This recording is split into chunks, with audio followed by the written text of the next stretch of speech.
नमस्कार, ये आकाशवाणी पटना है। अब आप खालिद रशीद से प्रादेशिक समाचार सुनिए। पहले मुख्य समाचार। बिहार विधानसभा के दूसरे चरण के चुनाव के लिए आज जारी होगी अधिसूचना। 20 जिलों की 122 सीटों के लिए भी नामांकन प्रक्रिया शुरू हो जाएगी। एनडीए में सीट बंटवारे के बाद आज घटक दलों के प्रत्याशियों के नाम की घोषणा किए जाने की संभावना। महागठबंधन में सीट बंटवारे को लेकर मंथन अब भी जारी। आईआरसीटीसी घोटाला मामले में दिल्ली की एक विशेष अदालत आज आरोप तय करेगी। तत्कालीन रेल मंत्री लालू प्रसाद समेत सभी आरोपियों को उपस्थित रहने के निर्देश। और समस्तीपुर के वैभव सूर्यवंशी को बिहार रणजी टीम का उप कप्तान बनाया गया। शकीबुल गनी होंगे टीम के कप्तान। अब समाचार विस्तार से। बिहार विधानसभा के 11 नवंबर को होने वाले दूसरे चरण के चुनाव के लिए आज अधिसूचना जारी होगी। इसके साथ ही 20 जिलों की 122 विधानसभा सीटों के लिए भी नामांकन की प्रक्रिया शुरू हो जाएगी। नामांकन पत्र सुबह 11 बजे से दिन के 3 बजे तक दाखिल किए जा सकते हैं। दूसरे चरण में पश्चिमी चंपारण, पूर्वी चंपारण, सीतामढ़ी, शिवहर, मधुबनी, सुपौल, अररिया, किशनगंज, पूर्णिया, कटिहार, भागलपुर, बांका, जमुई, नवादा, गया, औरंगाबाद, जहानाबाद, अरवल, कैमूर और रोहतास जिले में मतदान होगा। 20 अक्टूबर तक नामांकन पत्र दाखिल किए जाएंगे। 21 अक्टूबर को नामांकन पत्रों की जांच की जाएगी। नाम वापसी की अंतिम तिथि 23 अक्टूबर निर्धारित है। एक रिपोर्ट। बिहार विधानसभा चुनाव के दूसरे चरण के लिए 122 विधानसभा निर्वाचन क्षेत्रों में 11 नवंबर को वोट डाले जाएंगे। दूसरे चरण में भारत नेपाल सीमा पर स्थित 7 जिलों के अलावा दक्षिणी बिहार के 8 जिलों में भी मतदान होगा। इस चरण में सीमांचल के जिलों किशनगंज, अररिया, पूर्णिया, कटिहार के मतदाता वोट डाल सकेंगे। वहीं मगध क्षेत्र के जिलों गया, जहानाबाद, औरंगाबाद और नवादा में भी इसी चरण में मतदान होगा। दूसरे चरण के चुनाव में कई निर्वाचन क्षेत्रों की सीमाएं पड़ोसी राज्य झारखंड और उत्तर प्रदेश से लगती हैं। इसे देखते हुए स्वतंत्र और शांतिपूर्ण चुनाव प्रक्रिया सुनिश्चित करने के लिए पड़ोसी राज्यों की सुरक्षा एजेंसियों के साथ समन्वय के साथ फ्लैग मार्च और नक्सल विरोधी गतिविधियां चलाई जा रही हैं। धर्मेंद्र कुमार राय, आकाशवाणी समाचार, पटना। इधर पहले चरण के चुनाव के लिए 18 जिलों की 121 सीटों पर नामांकन का कार्य जारी है। 17 अक्टूबर तक नामांकन पत्र दाखिल किए जा सकते हैं। दोनों चरण के चुनाव में कुल 7 करोड़ 42 लाख मतदाता अपने मताधिकार का प्रयोग करेंगे। मतगणना 14 नवंबर को होगी। राष्ट्रीय जनतांत्रिक गठबंधन एनडीए ने बिहार चुनाव के लिए सीटों के बंटवारे की घोषणा कर दी है। एक सोशल मीडिया पोस्ट में भाजपा महासचिव विनोद तावड़े ने कहा कि भारतीय जनता पार्टी 101 सीटों पर चुनाव लड़ेगी। इतनी ही सीटें जनता दल यूनाइटेड को भी दी गई हैं। लोक जनशक्ति पार्टी रामविलास 29 सीटों पर, राष्ट्रीय लोक मोर्चा और हिंदुस्तानी अवाम मोर्चा 6-6 सीटों पर चुनाव लड़ेंगे। एनडीए गठबंधन आज इसका औपचारिक ऐलान करेगा। इसके लिए पटना में एक संवाददाता सम्मेलन का आयोजन किया जा रहा है। एनडीए के घटक दलों के आज ही अपने अपने प्रत्याशियों की सूची भी जारी करने की संभावना है। इधर महागठबंधन में सीटों के बंटवारे पर स्थिति अब तक साफ नहीं हो पाई है। गठबंधन के घटक दलों में सीटों को लेकर मंथन जारी है। राष्ट्रीय जनता दल के अध्यक्ष लालू प्रसाद ने संवाददाताओं से बातचीत करते हुए कहा कि कांग्रेस समेत अन्य दलों से बातचीत चल रही है। जल्द ही मामले को सुलझा लिया जाएगा। पार्टी सूत्रों के अनुसार आज शाम तक सीटों के बंटवारे की सूची जारी होने की संभावना है। इस बीच राजद ने अपने हिस्से की सीटों को चिन्हित करने का काम शुरू कर दिया है। कांग्रेस की चुनाव समिति की भी आज दिल्ली में बैठक होगी। प्रदेश कांग्रेस अध्यक्ष राजेश राम ने बताया कि चुनाव समिति आज प्रत्याशियों के नामों पर अंतिम निर्णय ले सकती है। उन्होंने कहा कि बैठक में कांग्रेस 60 सीटों पर प्रत्याशियों के नामों को अंतिम रूप देने का प्रयास करेगी। राष्ट्रीय लोक जनशक्ति पार्टी के राष्ट्रीय अध्यक्ष और पूर्व केंद्रीय मंत्री पशुपति कुमार पारस ने कहा है कि उनकी पार्टी महागठबंधन में शामिल होगी या नहीं, इस पर जल्द ही फैसला लिया जाएगा। पटना में पार्टी कार्यालय में एक बैठक को संबोधित करते हुए श्री पारस ने कहा कि अगर गठबंधन में बात नहीं बन पाई तो वे सभी सीटों पर चुनाव लड़ने का फैसला करेंगे। पूर्णिया से निर्दलीय सांसद पप्पू यादव ने एनडीए द्वारा सीट बंटवारे की घोषणा पर कहा कि जेडीयू को एनडीए में खत्म किया जा रहा है। श्री यादव ने कहा कि नीतीश कुमार के लिए अब विकल्प सीमित हो गए हैं। 142 पर लड़ लिए बीजेपी। अब चुनाव के बाद नीतीश कुमार जी मुख्यमंत्री हो या ना हो, आना तो इधर पड़ेगा, उधर तो मुख्यमंत्री नहीं। 142 हो गए बीजेपी, 29 को क्या गिनते हैं, हनुमान जी का ना, और उसके बाद 6 वो उधरे है बीजेपी।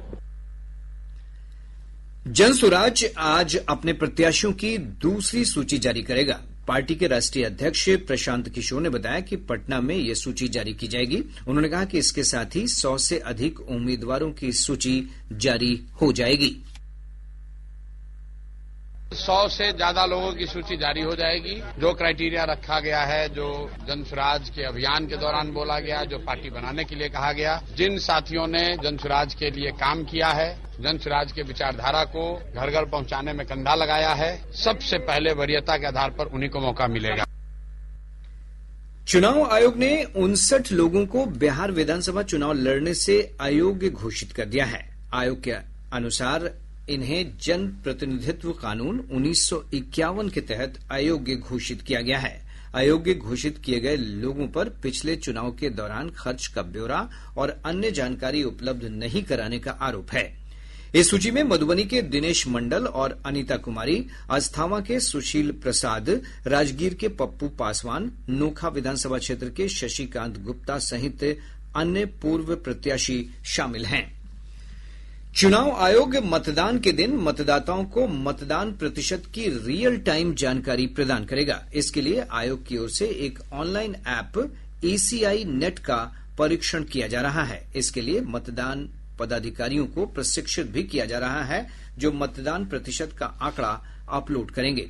इस ऐप के माध्यम से लोगों को प्रत्येक 2 घंटे पर मतदान प्रतिशत की जानकारी मिलती रहेगी।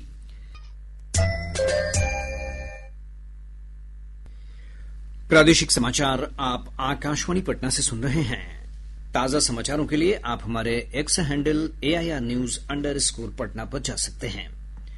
प्रधानमंत्री नरेंद्र मोदी बुधवार को बिहार के बूथ स्तर के पार्टी कार्यकर्ताओं से बातचीत करेंगे। एक सोशल मीडिया पोस्ट में श्री मोदी ने पार्टी कार्यकर्ताओं से मेरा बूथ सबसे मजबूत अभियान में शामिल होने और अपने सुझाव साझा करने का अनुरोध किया है। प्रधानमंत्री ने बताया कि वे कुछ कार्यकर्ताओं से उनके सुझावों पर सीधे बातचीत करेंगे। और अब चुनाव से जुड़ी अन्य खबरें। शिवहर जिला निर्वाचन पदाधिकारी सह जिलाधिकारी विवेक रंजन मैत्रेय ने औचक निरीक्षण के दौरान चुनाव कार्य में लापरवाही बरतने के मामले में एक प्रधानाध्यापक और एक पंचायत सचिव सह सेक्टर अधिकारी को निलंबित कर दिया है। वहीं 3 स्कूलों के प्रधानाध्यापक की वेतन कटौती करते हुए उनसे स्पष्टीकरण मांगा गया है। अररिया जिला समाहरणालय के NIC में आज EVM का प्रथम रैंडमाइजेशन किया जाएगा। पदाधिकारियों और राजनीतिक दलों के प्रतिनिधियों की उपस्थिति में विधानसभा क्षेत्रवार मतदान केंद्रों के लिए EVM मशीनों का आवंटन किया जाएगा। रोहतास जिला मुख्यालय सासाराम के फैजलगंज स्थित न्यू स्टेडियम में स्वीप कार्यक्रम के तहत 4 दिवसीय जिला स्तरीय विद्यालय खेल प्रतियोगिता का आयोजन किया जा रहा है। पहले दिन एथलेटिक्स, कबड्डी, खो-खो, ताइक्वांडो और बॉक्सिंग की प्रतियोगिताएं हुई। वैशाली जिला निर्वाचन पदाधिकारी सह जिलाधिकारी वर्षा सिंह और पुलिस अधीक्षक ललित मोहन शर्मा के नेतृत्व में लालगंज और वैशाली प्रखंड के विभिन्न भागों में पुलिस ने फ्लैग मार्च निकाला।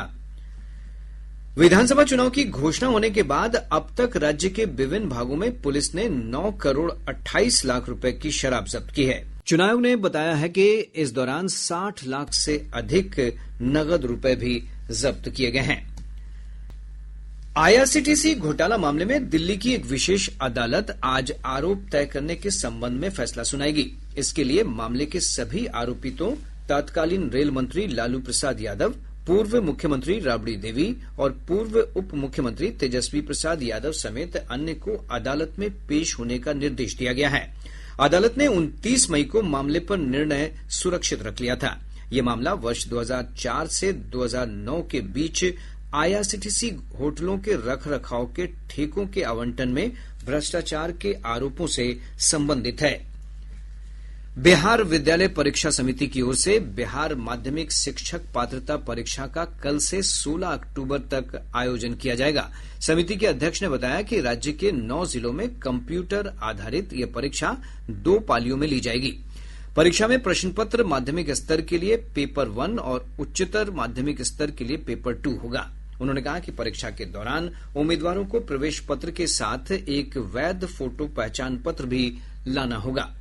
समिति की वेबसाइट पर प्रवेश पत्र जारी कर दिया गया है। इधर समिति की ओर से इंटरमीडिएट वार्षिक परीक्षा 2026 में शामिल होने वाले परीक्षार्थियों के लिए ऑनलाइन तिथि में विस्तार किया गया है। अब 22 अक्टूबर तक आवेदन भरे जा सकते हैं। समस्तीपुर के वैभव सूर्यवंशी को बिहार रणजी टीम का उप कप्तान बनाया गया है। वैभव बिहार रणजी के इतिहास में सबसे कम उम्र के उप कप्तान होंगे। हरफन मौला खिलाड़ी शकीबुल गनी को टीम का कप्तान बनाया गया है। वहीं 4 नए चेहरों को भी टीम में जगह दी गई है। रणजी मुकाबलों के प्लेट ग्रुप में बिहार का पहला मैच 15 अक्टूबर को अरुणाचल प्रदेश से होगा। यह मैच पटना के मोइनुल हक स्टेडियम में खेला जाएगा। अब पटना से प्रकाशित प्रमुख समाचार पत्रों की सुर्खियां। आज के सभी समाचार पत्रों ने अलग अलग खबरों को प्रमुखता से प्रकाशित किया है। हिन्दुस्तान ने एनडीए गठबंधन में सीटों के बंटवारे पर लिखा है, एनडीए में जदयू और भाजपा को एक समान सीटें मिली। दैनिक भास्कर इसी खबर पर लिखता है, अब हम तुम बराबर, मांझी और उपेंद्र को 6-6, चिराग को 29 सीटें। प्रभात खबर ने लिखा है, विरासत बचाने उतरेंगे राजनीतिक योद्धा। लोकसभा की तरह विधानसभा चुनाव में भी परिवार में हो रहा है बंटवारा। दैनिक जागरण की विशेष खबर है, 150 साल तक जी सकेगा इंसान, एजिंग धीमी पर शोध। आज अखबार ने वरिष्ठ कांग्रेस नेता और पूर्व केंद्रीय मंत्री पी चिदम्बरम के हवाले से लिखा है, ऑपरेशन ब्लू स्टार गलत कदम था। राष्ट्रीय सहारा लिखता है, फिल्म फेयर अवार्ड में कार्तिक और अभिषेक सर्वश्रेष्ठ अभिनेता, आलिया सर्वश्रेष्ठ अभिनेत्री। और अब अंत में मुख्य समाचार एक बार फिर। बिहार विधानसभा के दूसरे चरण के चुनाव के लिए आज जारी होगी अधिसूचना। 20 जिलों की 122 सीटों के लिए भी नामांकन की प्रक्रिया शुरू हो जाएगी। एनडीए में सीट बंटवारे के बाद आज घटक दलों के प्रत्याशियों के नाम की घोषणा किए जाने की संभावना। महागठबंधन में सीट बंटवारे को लेकर मंथन अब भी जारी। आईआरसीटीसी घोटाला मामले में दिल्ली की एक विशेष अदालत आज आरोप तय करेगी। तत्कालीन रेल मंत्री लालू प्रसाद समेत सभी आरोपियों को उपस्थित रहने के निर्देश। और समस्तीपुर के वैभव सूर्यवंशी को बिहार रणजी टीम का उप कप्तान बनाया गया। शकीबुल गनी होंगे टीम के कप्तान। इसके साथ ही आकाशवाणी पटना से प्रसारित प्रादेशिक समाचार का ये अंक समाप्त हुआ। आकाशवाणी पटना से अगला समाचार बुलेटिन दोपहर 2 बजे प्रसारित किया जाएगा। नमस्कार।